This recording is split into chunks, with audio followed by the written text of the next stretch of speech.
It's thoughtful. It's inquisitive. It's consultative. And more importantly, it's authentic.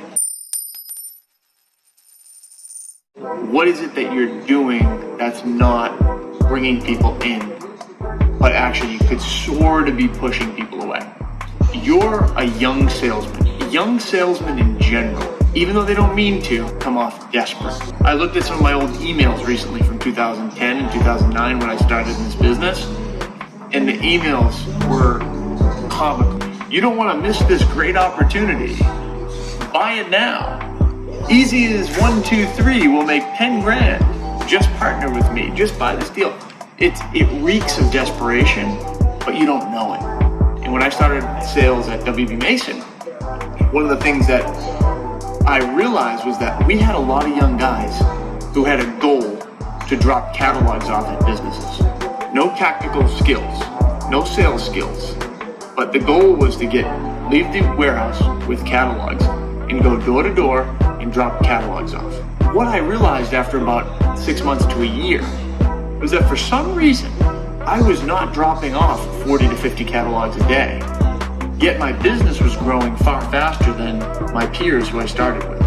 I wasn't a great salesman by any stretch. I was nervous. I used to stutter. I used to freak out when I got in front of people. But what I did is I went slow. I was genuine. I listened and I had real conversations with people. I think in a way, you're running around the city dropping catalogs off. You're like, oh, hold on, sir, come back. What exactly do you do? I don't know. I sell office supplies. I said, what do you do, sir? We lend money. What are the rates? 0. Call me later. I got to drop my next catalog off. I feel like young salespeople in general get caught up. You're just dropping catalogs off. But when Ryan Gables walked into the office, I said, hey, is there any opportunity that I could speak with the guy or girl who orders the office supplies here? Oh, sorry, it's Betsy. She's not available. Oh, and any idea when she might be back? I don't think she's back till tomorrow and she's really busy. Oh, is she the only person that orders the office supplies? No, sometimes I do. Oh, no way. Well, I'm just curious. I don't think we've made a delivery here. Where do you guys get your stuff? Oh, we use Staples. I think we've used you before. Now, meanwhile, before I walked in the door, I checked. They never used us. And I knew they used Staples because I saw it out of the corner of my eye while I was asking questions. I said, oh, really? Staples? No way. And I'd either make a joke or I'd be, in this mode, I'd be a little more serious and I'd say, do you have, crazy question, do you have any idea what you pay for a copy paper? No, you don't know? Okay. Do you have an invoice handy?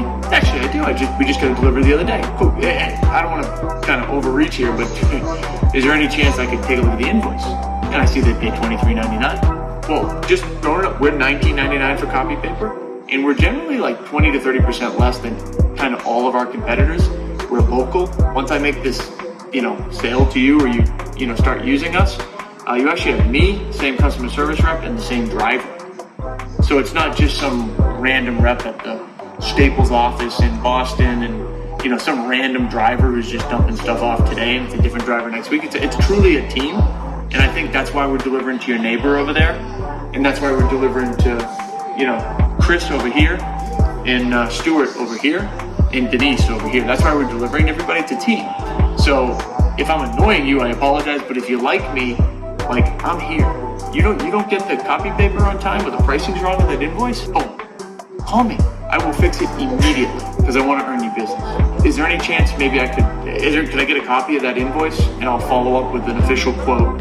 I'll come back when Betsy's available and maybe we can kind of just powwow and if we can add value, we'd love the opportunity to work with you, kind of like we're working with everybody else around you. Right? And I would have that type of sales approach. It's thoughtful. It's inquisitive. It's consultative. And more importantly, it's authentic. It's not, take my catalog, hopefully she buys something. You know what I mean? It's not that. It's thoughtful. Young salespeople generally are not thoughtful, they're not authentic, because they're desperate to make sales. You cannot be desperate to make sales and not chase the people away, because they know you're desperate. So you've got to ask thoughtful questions, you've got to sit in with people, as I said to you before, and you've got to be patient, and you've got to explain things thoroughly. And you can never get knocked off your post. That's why the poise and the meditation stuff is so important because you've got to stand in with everything they say and respond in kind and then ask questions. You get what I mean? So don't be the young crazy salesman, be the old wise bull. Don't be the young bull and one of them. Be the old bull and them all.